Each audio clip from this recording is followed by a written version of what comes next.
Today we are going to learn about another very interesting concept which is known as prisoner's dilemma. Now, prisoner's dilemma is an interesting concept in the theory of games which is often used when to understand how oligopolists behave in a certain scenario of collusive or non-collusive oligopoly. Now, let us first understand what exactly is prisoner's dilemma. Prisoner's dilemma is a scenario when the two individuals who are probable prisoners are going to take a certain choice or a certain decision which is going to be like an opposite of something that they should take. The mutual interest that both of them would have, they are going to take such a decision which is going to be probably a selfish decision, and because of the selfish decision that is taken by these prisoners, they are probably going to get into a scenario wherein they both are going to pay for it. So let us understand this by a payoff matrix. I'm going to draw a payoff matrix for prisoner A and B. So there are two prisoners. Let us imagine a scenario when these are two prisoners and probably they have committed a certain crime, but the prosecution does not have enough evidence to prove that they actually have committed the crime. So now how they have to prove it? The police is actually going to ask the prisoners that, okay, fine, you have to prove or you have to commit to your crime. Now, each of the prisoner has two choices. Either they can confess or they would not confess. If they confess, there are some repercussions, and if they do not confess, then also there are some repercussions. So let us look at the payoff matrix that is told by a certain policeman while interrogation of these two prisoners A and B. So let us say that this is a choice for prisoner A. For prisoner A, we have two choices: confess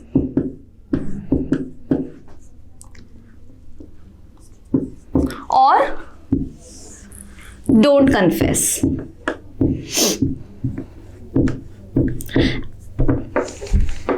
And similarly, we have two choices for individual B or prisoner B. So we'll write over here two choices for prisoner B.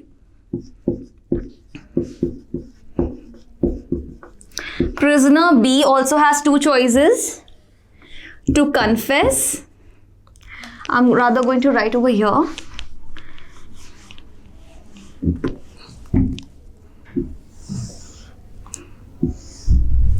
Confess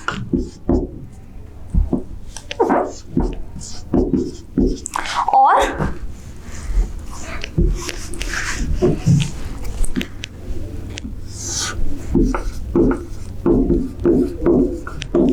prisoner B, either he can confess or he will not confess. Do not confess.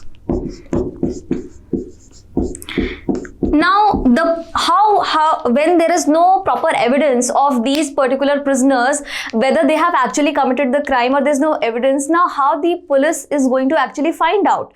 So police is going to trick these prisoners and they are going to put them into a dilemma so that they can commit the crime. Now, what the police is going to say to let's say A and B individually, they are going to say that, okay, they are first of all going to go to A and going to say, okay, fine, if you confess, if A confesses and B does not confess, then if you are confessing as A, then we are going to reduce your punishment to only 1 year, while the person who does not confess, we are going to actually give him 10 years of imprisonment, and vice versa. So here we have two scenarios.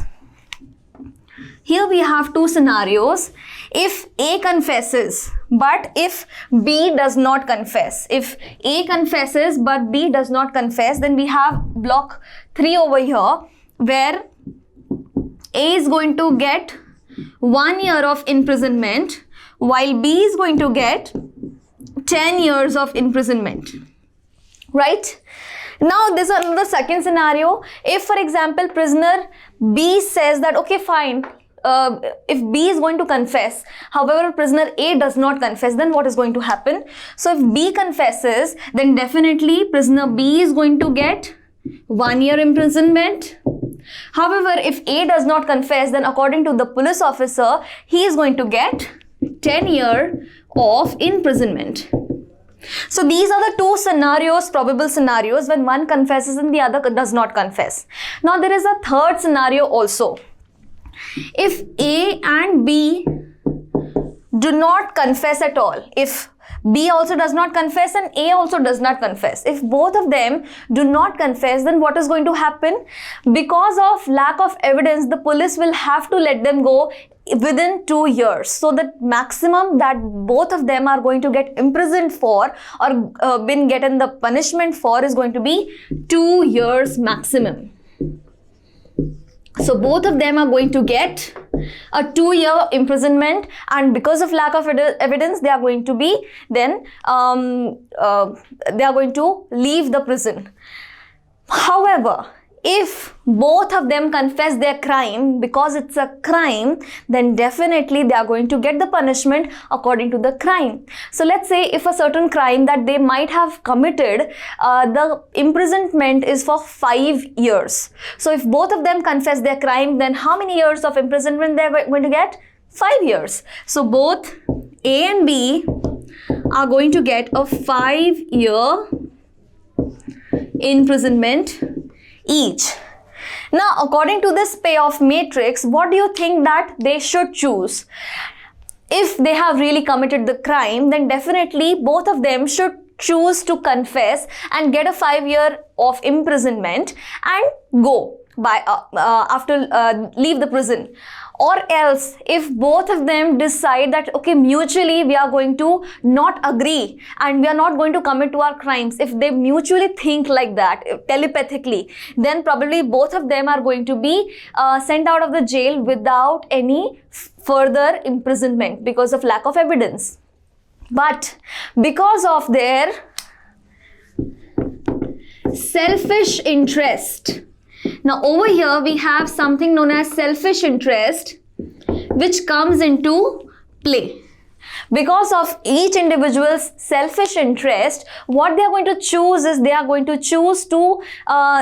think that, okay, let us choose something so that the other is going to probably have more of. For example, if prisoner A chooses to has a choice between what all things he can do. Now prisoner A is going to think, if I choose to confess, probably if I choose to confess, then there are 3 things that prisoner B is going to do. Either if prisoner B confesses also, then we both are going to get 5 years of jail. If prisoner B does not confess, then probably I am only going to get if prisoner B does not confess, then I am only going to get 1 year of jail. However, he is going to get 10 years of imprisonment. And if he thinks that I should not confess, then the chances are that if prisoner B has confessed and prisoner A has thought of not confessing, then probably prisoner A is going to fetch a 10-year imprisonment, which is going to be a very risky affair.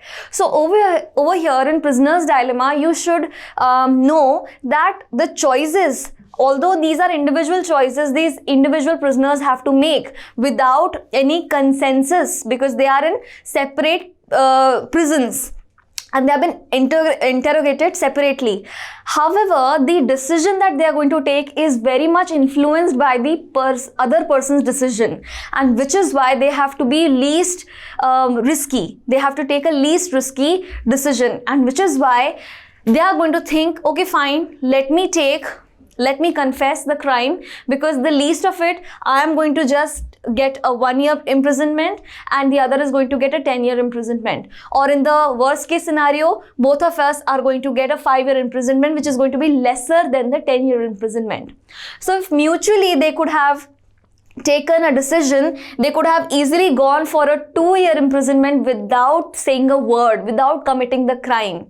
But because they work in selfish interests, they are going to work in a contrary or opposite direction, and which is why they are going to commit or confess their crime, and the police is going to get the evidence of the crime, and so they will have to keep on they are going to get imprisoned for the whole time of the crime, which is 5 years. So this is what is the concept of prisoner's dilemma. Now, prisoner's dilemma is a major concept which is normally used in oligopolistic market. This concept, of course, we do not say prisoners after when we take oligopolistic market. Then at these places we have oligopolists, and we normally keep these examples as a major point of view to explain why in the oligopolistic market, even after